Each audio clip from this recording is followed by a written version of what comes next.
Cumprimento a todos com a paz do Senhor Jesus. Estou aqui mais um dia, desfrutando de uma vida diária com Deus. E hoje eu gostaria de deixar uma palavra que se encontra em Mateus capítulo 8, no versículo 24 ao 26, que diz assim: E eis que no mar se levantou uma tempestade tão grande que o barco era coberto pelas ondas. Ele, porém, estava dormindo.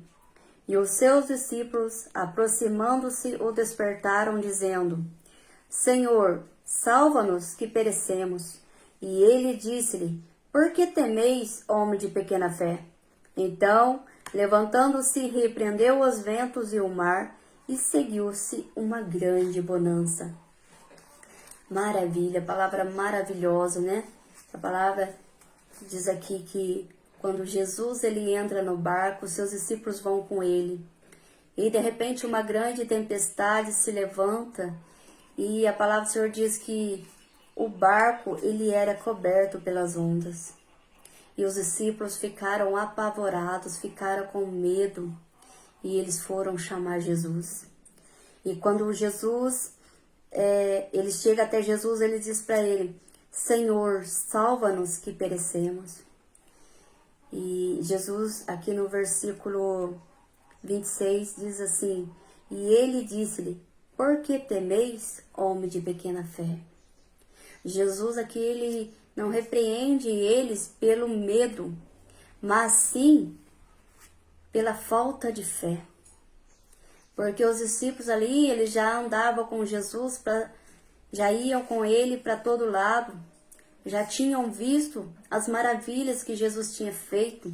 Jesus andava falando do seu amor, curando, fazendo tantas maravilhas, e os discípulos eles já tinham visto isso, mas mesmo assim, a fé que, faltou fé no coração deles para poder entender que Jesus estava no controle, que Jesus está no controle. E a palavra do Senhor diz que Jesus ele se levanta e repreende o vento e o mar. E seguiu-se uma grande bonança. É isso que Jesus faz na nossa vida.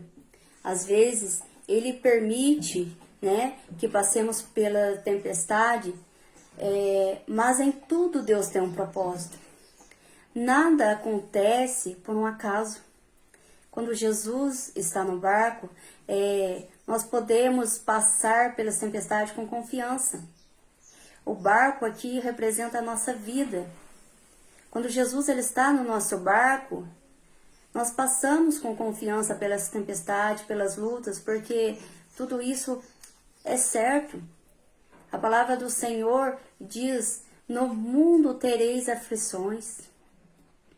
Então, nós passamos por aflições, por lutas. Grandes tempestades têm se levantado, mas o segredo é ter Jesus no barco, ter Jesus na nossa vida, Deus, às vezes, ele usa as tempestades para nos ensinar algumas lições, porque elas acontecem para nós aprendermos a ser mais dependentes de Deus, a buscar mais a Deus através da oração, através da leitura da palavra, através da meditação da palavra, através de parar para ouvir a voz de Deus. Os discípulos ali, eles clamaram a Jesus quando eles perceberam que eles estavam no risco de morte, Eles estavam ali com a sua vida, correndo um risco de morte, mas mesmo Jesus tendo feito tantas coisas que eles tinham visto, os discípulos ainda não tinham fé suficiente para crer nele. Mas depois que eles, daquela experiência, eles entenderam que ele era realmente o Filho de Deus, que até o mar e o vento obedecem. Eu não sei qual é a situação que você tem passado, qual é a tempestade que tem se levantado contra a sua vida. Mas o que eu venho falar para você nesse dia é que o segredo é ter Jesus no seu barco. O segredo é ter Jesus na sua vida. Porque quando Jesus está no barco, o vento vem, o barco até balança, mas ele não afunda. Porque aquele que acalma o vento e o mar, ele está no barco. Ele é poderoso, ele que é a solução, ele dá a solução e ele é fiel. Que nós possamos ter mais fé nesse Deus poderoso, nesse Jesus que tem todo o poder e autoridade nos céus e na terra. Que você possa meditar nessa palavra e entender que tudo que acontece na nossa vida, que acontece na sua vida, é permissão de Deus. Sim, às vezes para nós podermos buscar mais o Senhor, ser mais dependente dEle, entender que é Ele que está no controle de tudo. Que Deus te abençoe grandemente, em nome de Jesus.